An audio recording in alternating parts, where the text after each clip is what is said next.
Hey guys, welcome back to my channel. As many of you know, I'm Puyan Darian, an immigration lawyer. What I want to do today is discuss 3 common mistakes that people make when they apply for their green card.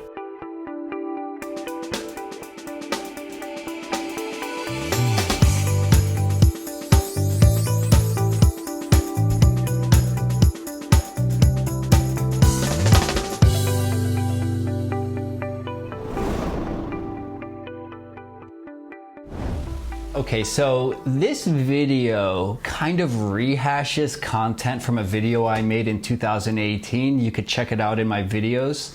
But basically, I want to just provide some updated content on this topic of mistakes to avoid when you're applying for your green card. So the very first mistake that people often make is getting married and applying for the green card within 90 days of their most recent entry into the United States. This can create serious problems, especially if you've entered with like a tourist visa or even a student visa. These are referred to as non-immigrant visas, which means you must have entered the United States with the intention to leave. So if you take some sort of overt action within the first 90 days, like get married and submit your green card application so soon after you entered as a tourist, then that can create serious intent issues, which could come up down the road when you go for your green card interview with your spouse.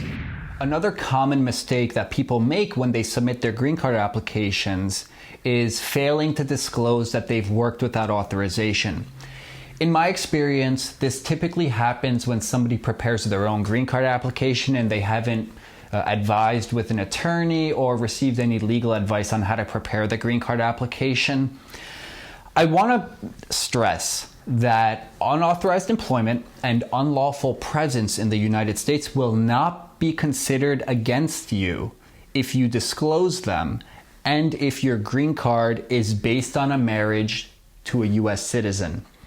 This is not true if you're married to a permanent resident, but if you're married to a U.S. citizen and you're applying for a green card on the basis of that marriage, unauthorized employment and unlawful presence won't be considered against you. In fact, I strongly recommend being completely honest about your employment history, because lying, as you probably know, is a basis upon which your green card application can be denied. Now, the third mistake I see people make, and this is less of a mistake, more of a procedural issue, is people will submit their medical exam, which is referred to as Form I-693. Basically, it's a compilation of your vaccination history, proves that you're not medically inadmissible to the United States. You comply with the medical requirements. So the green card instructions instruct you to submit this medical examination completed by a physician with your green card application. But I usually don't do that. I usually wait until the end of the process, long after we've applied for the green card, to complete the medical exam, and then I usually advise my clients to just hand deliver it to the immigration officer when they arrive at their green card interview. This could be a year after they've applied for the green card. It could be 2 years after they've applied for their green card, depending on which city in the United States you're applying in. So why do I tell people not to submit it in the beginning? The reason for that is because your medical examination will expire in 2 years from the date it's issued. There was a recent policy change about a year ago that extended the validity period of the medical from 1 year to 2 years. So the chances of it expiring have reduced, but still, it's an unnecessary risk and it could cost you some extra money. For those of you who are still with me and did not just move on after the first 3 tips, I have a 4th tip for you, a little bonus tip. And this is with regards to the affidavit of support, the dreaded affidavit of support. So with this form, the US citizen is saying, I make enough money to maintain my immigrant spouse at the poverty level if they lose their ability to earn income or something else happens. That's basically the gist of the form.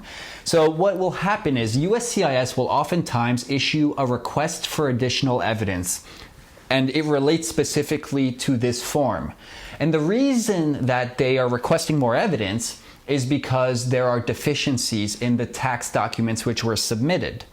This can result in a delay of 87 or more days. So it's a really big deal to not make this mistake. And I see this happen all the time, especially when people file their paperwork by themselves. So the important thing to know is that for the tax returns, you must submit your entire federal return.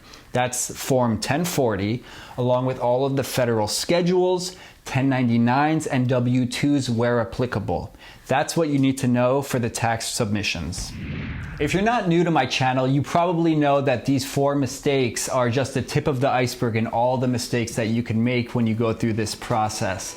If you appreciated this topic or there are other topics you'd like to learn more about, please put them in the comments below. And as always, be sure to like and subscribe my videos.